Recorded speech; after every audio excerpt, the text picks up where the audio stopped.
يا جماعة أخباركم إيه؟ يا رب كلكم تكونوا بألف خير وصحة وسعادة. معانا كم موضوع النهاردة هنتكلم فيه. خلينا بس ندخل معاكم على طول في موضوع متعلق بمنتخب الشباب اللي عنده خلاص كأس عالم بعد أقل من شهر، يوم 27/9 الجاي يكون عنده كأس عالم في تشيلي. منتخب الشباب ده منتخب 2005.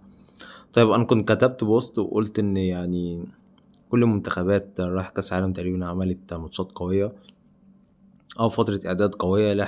لكن احنا لعبنا ملك كفر الزيات ولعبنا كفر الشيخ ولعبنا حتى الكويت، منتخب مش رايح كأس عالم مع كامل الاحترام طبعا. ولعبنا المنتخب التاني أو ممكن نقول المنتخب التالت للمغرب في فئة الشباب.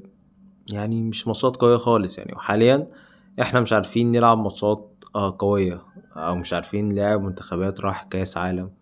بندور على منتخبات مش رايحة كأس عالم عشان تيجي تلعبنا. الكلام ده امتى؟ الكلام ده قبل شهر او اقل من شهر خلاص على كأس العالم. المفروض انت اصلا جدولك ده تكون متجهز ومعروف يعني كل حاجة فيه تبقى 10/10، يعني مفيش وقت. وكل المنتخبات عملت كده يعني. تعالى مثلا اضرب لك بالمنتخب الشقيق المجاور على طول، السعودية، اللي انت اول منتخب بقيت تبص له دلوقتي في اما يكون في دورات او في حاجة يعني. ناس بتلعبنا والدنيا تمام، لكن الناس دي تشوفها لعبت مين؟ الناس ديت لعبت دورة هنا في مصر شهر 6 اللي فات، مصر ما شاركتش فيها. لعبوا البرازيل تقريبا وكولومبيا والنرويج يعني وأمريكا.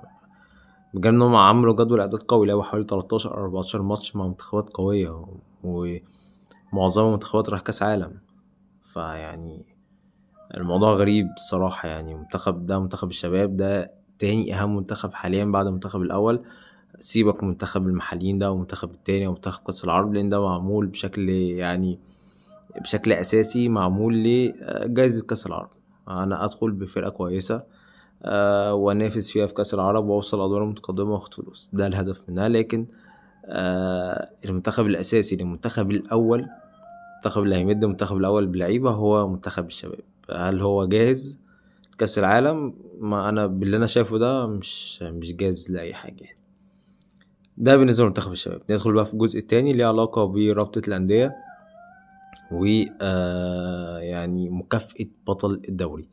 يعني خليني أقول لكم إن كان في يعني في الاجتماعات اللي فاتت الرابطة مع الأندية بشكل عام يعني، سواء الاجتماع الأخير أو قبل الأخير أو الاجتماع اللي كان الرابطة واتحاد الكورة قاعدين فيه مع الأندية، كان دايما في سخرية من الأندية الكبيرة وممثلين الأهلي تحديدا والزمالك على فكرة يعني مكافأة بطل الدوري. يعني 5 مليون جنيه لبطل الدوري، والمكافأة دي ارتفعت المفروض يعني، ارتفعت بقت 5 مليون جنيه. فدايما الموضوع ده كان عليه سخرية.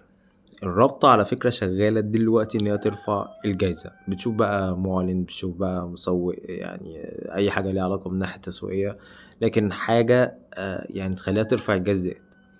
لان الناس في الرابطة مقتنعين تماما ان الجايزة ضعيفة جدا وما تسويش يعني ما تسويش قيمة كبيرة لبطل بطولة كبيرة زي طبعا الدوري يعني، او مسابقة كبيرة زي مسابقة الدوري.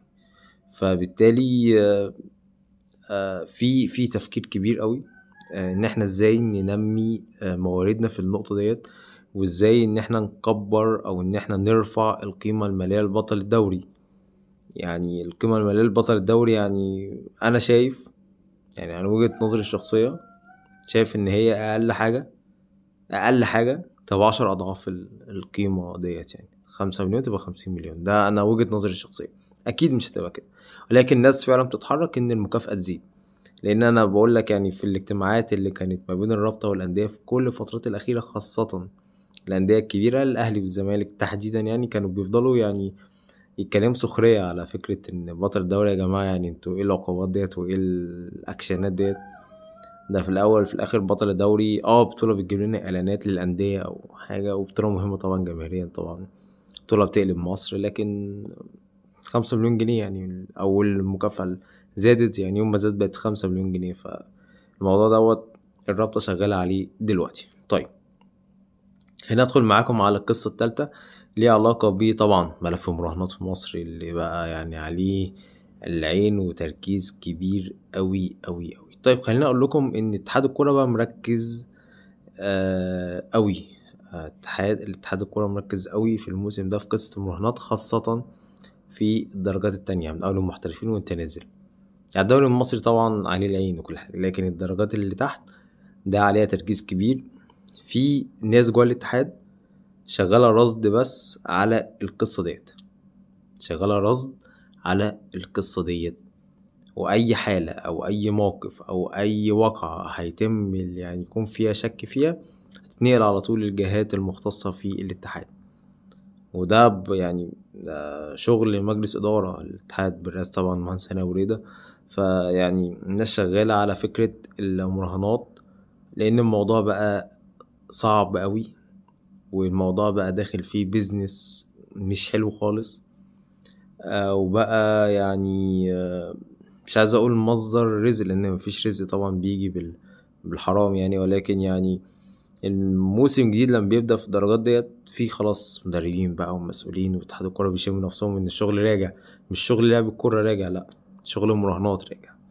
ففي تركيز كبير، وفي ناس قاعدة بتركز وشايفة وهترصد، ولو في حاجة غريبة الحاجة دي هتترفع على طول دايركت يعني المهندس هاني بتفصيل الواقع بقى، وهيتم التحقيق فيها بحيث ان الاتحاد يكون شغال على محاربة الفكرة ديت او محاربة التصرفات ديت اللي هي مش هتنتهي بالمناسبة خالص، مهما يعني اللي هيتقفش هيتقفش واللي هيقع يقع. دي يعني شبكات كبيرة في العالم كلها، واللي بيروح بيجي غيره، يعني سلسلة بتكمل بعض يعني، لكن انت بتحاول تعمل عليك في الاول وفي الاخر. كده انتهت الحلقة النهاردة، واشوفكم في فيديو جديد ان شاء الله.